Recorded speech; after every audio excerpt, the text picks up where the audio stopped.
नमस्कार प्रेक्षकांनो, मालिकेच्या आजच्या भागामध्ये आपल्याला पाहायला मिळणार आहे की ऊर्जा कशा पद्धतीने केस लढत आहे, कोर्टामध्ये कशा पद्धतीने तिचे मुद्दे मांडत आहे आणि फायनली इतक्या वर्ष जो हर्षवर्धन जहागीरदार ज्याने एकही केस हरलेली नाही, त्या हर्षवर्धन जागीरदारची ऊर्जाने बोलती बंद केलेली आहे. आणि त्याचबरोबर इकडे जेव्हा जज साहेबांनी आता ऊर्जाला स्टेटमेंट द्यायला सांगितलं जातं, कारण हर्षवर्धनने तर इन्व्हेस्टिगेशनसाठी आणखी टाईम मागितलेला आहे, पण ऊर्जाने सांगितलेलं आहे की जज साहेब, या गुन्हेगाराने स्वतःच्या तोंडाने गुन्हा कबूल केलेला आहे, तर माझी कोर्टाला एकच मागणी आहे की विक्रांत शिर्केसारख्या गुन्हेगाराला तिथे आरोपी म्हणून त्यांनी घोषित करण्यात यावं, कारण तो माणूस प्रत्येक वेळेस चुकीचंच वागलेला आहे आणि तो चुकीच्याच पद्धतीने रिॲक्ट झालेला आहे, चुकीच्याच पद्धतीने त्याने हल्ला केलेला आहे, या सगळ्या गोष्टी केलेल्या आहेत. त्यामुळं काहीही झालं तरीही त्याला तुम्ही आरोपी म्हणून घोषित करावं, तरच समाजामधल्या गरीब पीडित मुलींना न्याय मिळेल. अन्यथा ही गोष्ट वाटते तेवढी सोपी नाही आहे. त्यामुळं तुम्ही त्याला पीडित घोषित केलं पाहिजे, आरोपी म्हणून घोषित केलं पाहिजे, तरच या गरीब मुलींना न्याय मिळेल. नाहीतर ह्या श्रीमंताच्या माजलेल्या मुलांनी प्रत्येक वेळेस गरीब मुलींवरती अन्यायच केलेला आहे, असं ऊर्जाने ठणकावून सांगितलेलं आहे. आणि तेव्हा मात्र आता जज साहेब काय निर्णय घेणार, कारण या समाजाला खरंच आज समाजातील कितीतरी गरीब मुलींवरती प्रत्येक वेळेस अन्याय होतोय आणि अन्याय झालेला असला तरीही त्या मुलींना सहन करावं लागतं, गप्प राहावं लागतं, कारण ही श्रीमंताची माणसं जी आहेत ती प्रत्येक वेळेस त्या मुलींवरती अन्याय झालेला असला तरीही ती केस दाबतात आणि बंद करतात आणि त्या मुली त्यांच्यावर झालेल्या अन्यायाविरुद्ध आवाज उठवू शकत नाहीत. त्यामुळं ऊर्जाने घेतलेला हा डिसिजन आहे आणि जज साहेब आता नक्की काय निर्णय घेणार हे आपल्याला पुढे पाहायला मिळणार आहे. तर ऊर्जा आता तिचं स्टेटमेंट देत असते. ऊर्जा विक्रांतची चौकशी करत आहे, त्याची उलट तपासणी करत असते, कारण ऊर्जाला माहिती आहे की गोष्टी काय झालेल्या आहेत ते. ऊर्जा म्हणत असते की या विक्रांतने पद्माला मारण्याचा प्रयत्न केला, त्याने तिला खोलीत फरफटत नेलं, तो त्याच्या मित्रांसोबत तिथे दारू पीत बसलेला होता आणि त्याने पद्मा दिसतात त्याची नियत फिरली आणि त्याने पद्मावरती चुकीच्या पद्धतीने ह्या सगळ्या गोष्टी केलेल्या आहेत. आणि एवढंच नाही तर पद्मा त्याला प्रतिकार करत होती, एकटी मुलगी असून त्याच्याशी लढत होती. तेव्हा मात्र त्याने तिला जबरदस्ती गुंगीचं औषध देण्याचा प्रयत्न केला. हे ऐकल्यानंतर विक्रांत म्हणत असतो, मी असं काही केलेलं नाही आहे, मी पद्माला गुंगीचं औषध दिलेलं नाही. तेव्हा ऊर्जा म्हणत असते की याने तिला गुंगीचं औषधच दिलं नाही, तर तिचा गळा आवळण्याचा सुद्धा प्रयत्न केलेला आहे, कारण त्याने तिला फरफटत बाहेर आणलेलं आहे. अजूनही ते व्रण तिच्या अंगावरती आहेत, तिच्या पायावरती फरफटत आणलेले व्रण आहेत. त्याने तिचा ओढणीने गळा आवळला आणि त्याचबरोबर तिला फरफटत दारातून बाहेर घेऊन जाऊ लागला. हे सगळं ऊर्जा कोर्टाच्या समोर सांगत असते. विक्रांतला मात्र धक्का बसलेला असतो. विक्रांत म्हणतो, शक्यच नाही आहे, मी हे काहीच केलेलं नाही, मला नाही माहिती तिच्या अंगावरती व्रण असतील तर ते माझ्या घरातले नाहीत, मला मान्य आहे ती आमच्या घरी आली होती, पण ह्या सगळ्या गोष्टी मी केलेल्या नाहीत, असं आता विक्रांत बोलत असतो. ऊर्जा म्हणत असते, तूच केलेल्या आहेत, पळपुट आहेस तू, घाबरट आहेस तू, कसं आहे माहिती आहे का, तू सगळ्यांना घाबरतो, तू पोलिसांना घाबरतो, तू मलासुद्धा घाबरतो, म्हणून तू मला मारण्याचा प्रयत्न केलेला होता, आठवते का तुला, असं म्हणत आता ऊर्जाने त्याचा राग बाहेर काढलेला असतो. कारण ऊर्जाला माहिती आहे की विक्रांत किती रागीट आहे आणि त्याच गोष्टीचा फायदा इकडे ऊर्जाने घेतलेला असतो. तेव्हा विक्रांत म्हणत असतो की मी नाही घाबरत कोणाला. ऊर्जा म्हणते, हो घाबरतोस तू, घाबरतोस, कारण मला माहिती आहे, म्हणून तर तू मला मारण्याचा प्रयत्न केलेला आहे, ऊर्जा पद्माला मारण्याचा प्रयत्न केलेला आहे, हे सगळं तू मुद्दामहून केलेलं आहे, कारण तू पळपुट आहे, तू घाबरट आहे, असं म्हणत ऊर्जाने जे काय प्रेशर आणलेलं असतं. आणि विक्रांत म्हणतो, मी नाही घाबरत ऊर्जा, आत्ता तुला इथं संपवून टाकू शकतो. आणि त्या क्षणी जज साहेब हर्षवर्धनला सांगतात की तुमच्या क्लायंटला शांत राहायला सांगा, कारण तुमचा क्लायंट कारण नसताना हायफर होतोय आणि कोर्टात ही भाषा बोलणं चुकीचं आहे. त्यामुळं काहीही झालं तरीही तुमच्या क्लायंटला शांत राहायला सांगा. तेव्हा हर्षवर्धन विक्रांतला सांगू लागतो की तू शांत हो विक्रांत, अशा पद्धतीने रिॲक्ट व्हायची गरज नाही. आता मात्र हर्षवर्धन पुरता अडकलेला असतो. त्याला कळायचं बंद झालेलं असतं, कारण विक्रांतने जे काय स्टेटमेंट दिलेलं आहे, कोर्टात जो काय राडा घातलेला आहे आणि त्यामुळंच या सगळ्या गोष्टी आता सुरू झालेल्या असतात. तर इकडे ऊर्जा प्रत्येक वेळेस हर्षवर्धनकडे पाहत असते आणि आता जज साहेबांनी हर्षवर्धनचीच बोलती बंद केलेली आहे. तेव्हा ऊर्जा म्हणते की या विक्रांतने प्रत्येक वेळेस कितीतरी मुलींवरती अन्याय केलेला आहे, कितीतरी लोकांना त्याने लुटलेलं आहे, लुबाडलेलं आहे.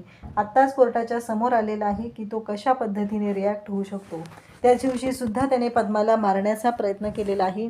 विक्रांत म्हणतो की मी तिला काहीही केलेलं नाही, मला माहीत नाही आहे हे सगळं कोणी केलं आहे आणि काय झालेलं आहे, मी यातलं काही केलेलं नाही आहे असं तो सांगत असतो. तेव्हा ऊर्जा म्हणत असते की तूच केले, मान्य कर. कारण तू मान्य कर, तू भित्रा आहेस, तू पळपुट आहेस, म्हणून तर तू मान्य करत नाही आहे, कारण तू स्वतः मारलेला आहे. स्वतःच्या तोंडाने कबुली दे, कारण तू जर भित्रा नसशील तर कबुली देशील. हर्षवर्धन मात्र थांबवण्याचा प्रयत्न करत असतो. हर्षवर्धन म्हणत असतो की माझ्या क्लायंटवरती प्रेशर आणलं जातं आहे, दबाव टाकला जातो आहे. तेव्हा जज साहेब स्वतः सांगतात की तुम्ही असं काही बोलू शकत नाही. ऑब्जेक्शन ओव्हररूल केलेलं असतं आणि त्याचबरोबर ऊर्जाला सांगितलं जातं की यू मे कंटिन्यू. आता ऊर्जा कंटिन्यू करत असते. विक्रांतची मात्र वाट लागत चाललेली असते. विक्रांतला मात्र कळायचं बंद झालेलं असतं आणि आता ऊर्जा तिची केस इथंच जिंकलेली असते, कारण ऊर्जाला माहिती आहे की आता विक्रांत त्याच्या गुन्ह्याची कबुली देणार आणि म्हणूनच ऊर्जा त्याच्याकडे पाहत असते. विक्रांत ऊर्जाच्या ट्रॅपमध्ये अडकलेला आपल्याला पाहायला मिळतोय. विक्रांत दात ओठ खाऊन दोन्ही हातानं मी तिचं त्या दिवशी नरडं दाबायला पाहिजे होतं असं म्हणत आहे. मी तिचं ओढणीनं नरडं दाबलेलं नव्हतं, तर या हाताने तिचं नरडं दाबलं होतं असं अख्ख्या कोर्टात त्याने मान्य केलेलं आहे. त्याचबरोबर तो इतका चिडलेला आहे आणि इतका रागाला गेलेला आहे की तो म्हणत आहे की अजून फक्त 30 सेकंद हिचा मी नरडं दाबलं असतं ना, हिचा खेळ तिथंच खलास झाला असता. चुकलं माझं, मी हिला सोडायला नाही पाहिजे होतं, माझ्याकडून चूक झाली. ही असली गटारातली अवलाद आहे ना, हिला तिथंच संपवायला पाहिजे होतं आणि ही काय माझ्यावर गुन्हा लावणार आहे, असं तो बोलत आहे. हे सगळं पाहत असताना हर्षवर्धनला इतका राग येतो की त्याच्या हातातली पेन्सिल त्याने खटकन मोडून टाकलेली आहे. त्याला कळलंय की ही केस आपल्या हातातून गेलेली आहे, कारण विक्रांत शांत बसत नाहीये. दात ओठ खाऊन तो ऊर्जाला बोलत आहे आणि त्याचबरोबर त्या पद्माला देखील बोलत आहे. कोर्टाच्या समोर दूध का दूध आणि पाणी का पाणी झालेलं आहे. जज साहेब ते सगळं काही पाहत आहेत की कशा प्रकारे त्याला त्या पद्माचा राग येतोय. त्याच्या मनामध्ये पद्माविषयी किती घृणा आहे, त्याचबरोबर नोकरांविषयी किती घृणा आहे, श्रीमंतीचा किती माज आहे आणि केलेल्या गुन्ह्याबद्दल त्याला काहीच वाटत नाही. इतक्या सगळ्या गोष्टी ऊर्जानं एका तिच्या वक्तव्यावरून सिद्ध करून दाखवलेल्या आहेत. विक्रांतला कळलेलंच नाही की त्याने काय करून ठेवलंय ते. त्याने सगळ्या कोर्टाच्या समोर आपला गुन्हा कबूल केलेला आहे, हे आता जवळपास सिद्धच झालेलं असतं. विक्रांतचे वडील हे सगळं पाहत असतात, तेव्हा ते हताश झालेले असतात, कारण त्यांना कळलेलं असतं की विक्रांतच्या या बोलण्यामुळे ही केस आपल्या हातातून जाणार आहे. हर्षवर्धनला देखील वेगळं काय वाटत नसतं, कारण त्याने स्वतःच्या हाताने हे सगळं कबूल केलंय. मी तिचं हाताने नरडं दाबलेलं होतं, त्याचबरोबर 30 सेकंद अजून दाबलं असतं तर बरं झालं असतं, ती मेली असती, असं वक्तव्य करून विक्रांत आता स्वतःच्याच ट्रॅपमध्ये अडकून बसलेला आहे. आणि हेच तर पाहिजे होतं ऊर्जाला. ऊर्जा म्हणते, "दॅट्स ऑल युअर ऑनर." आता ही केस काय आहे ते तुमच्या लक्षात आलं असेल. विक्रांत हा श्रीमंताचा माजलेला पोर आहे आणि त्याने त्याच्या घरात काम करणाऱ्या मोलकरणीवर अत्याचार केलेला आहे. तिला मारण्याचा देखील प्रयत्न केलेला आहे.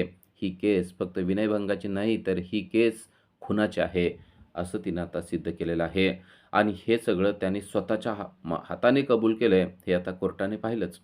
तेवढ्यात हर्षवर्धन उठलेला आहे आणि डिफेन्ससाठी तो बोलत आहे आणि त्याने एक नवीनच मुद्दा काढलाय.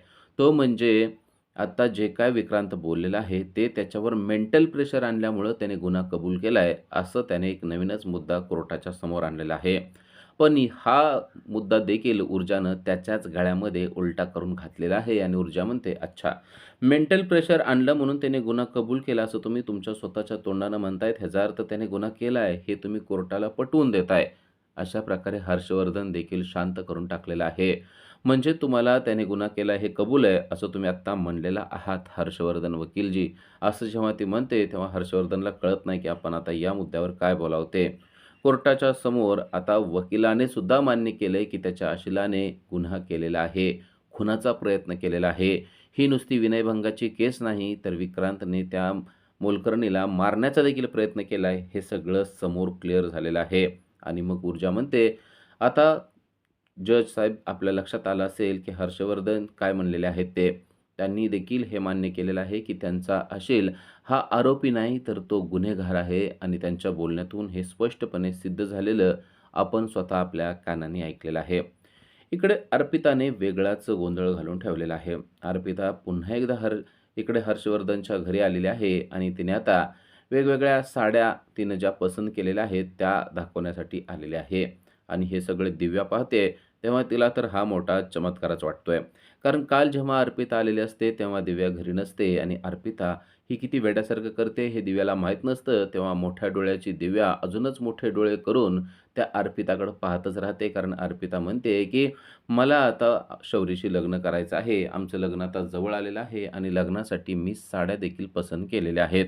तिच्या बोलण्यामुळे दिव्याला कळतं, की अर्पिता ही आता गॉन केस झाली आहे, म्हणजेच तिला वेड लागले आणि ती त्या पद्धतीनं बोलायला लागते. कसं तरी विजया दिव्याचं तोंड बंद करते आणि अर्पिताच्या होमध्ये हो मिसळते आणि तिला म्हणते, "अगं पण आज शौर्य घरी नाहीये, त्यामुळं तू सुद्धा जर का घरी गेली तर बरं होईल." पण अर्पिता म्हणते, "नेहमी तुम्ही मला असंच करतात. शौर्य नसला म्हणून काय झालं?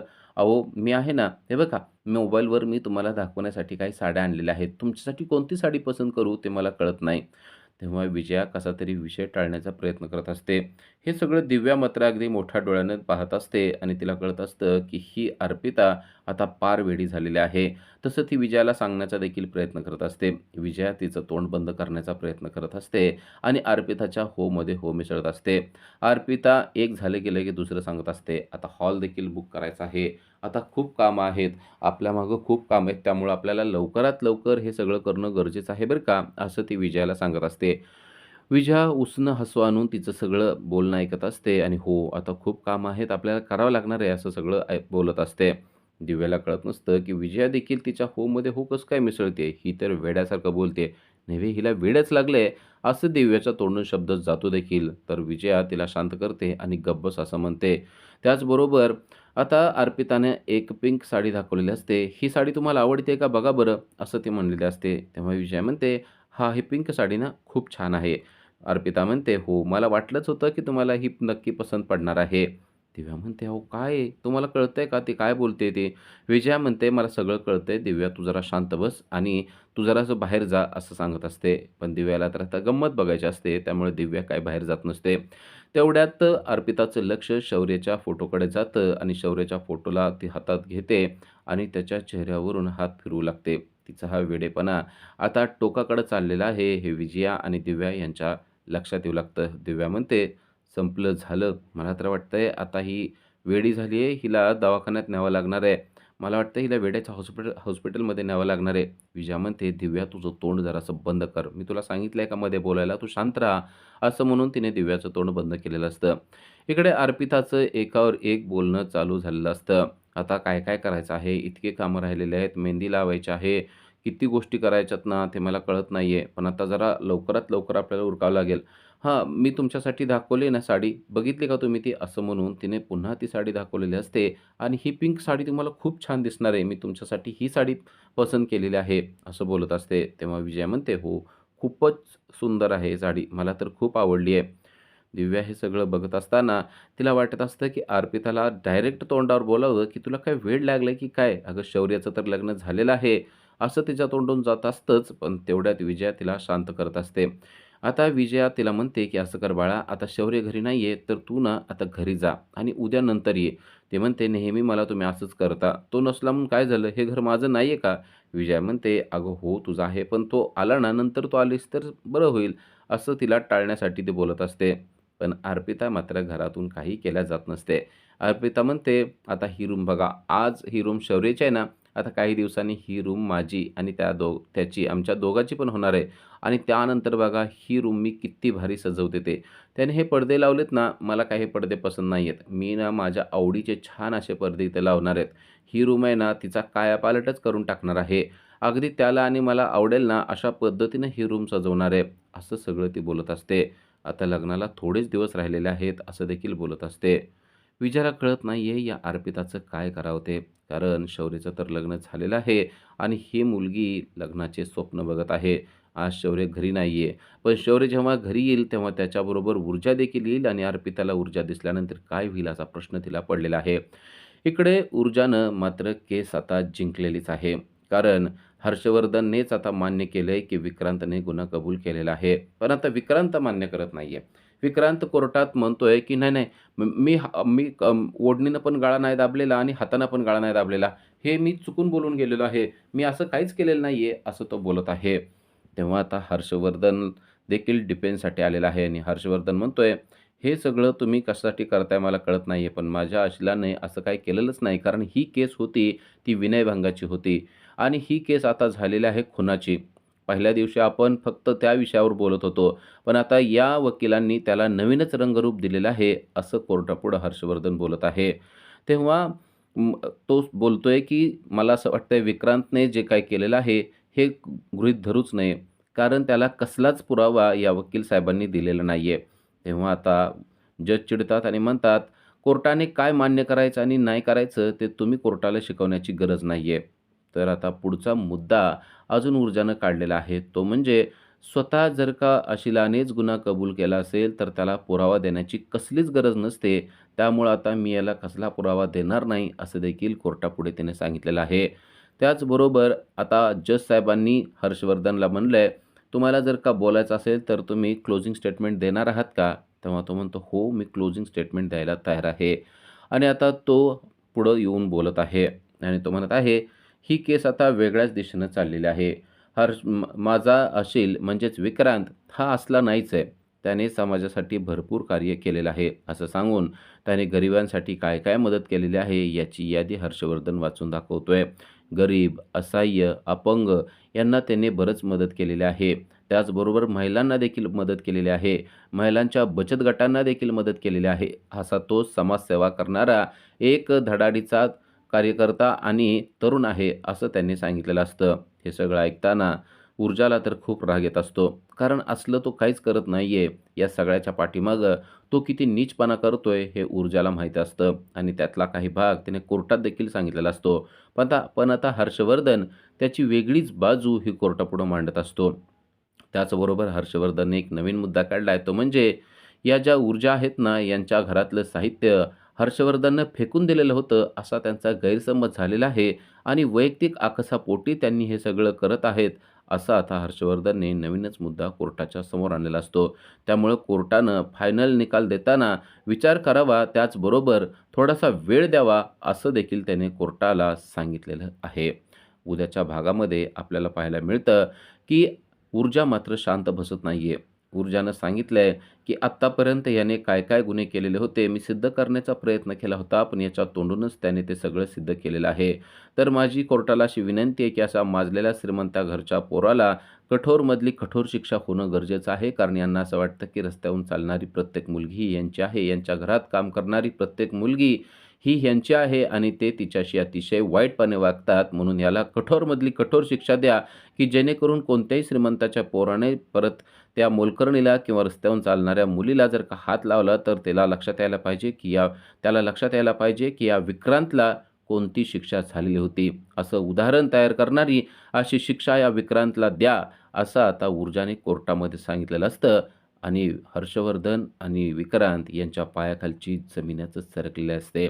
अशा सिरियलच्या अपडेटसाठी आजच आमच्या चॅनलला सबस्क्राईब करा. Thank you.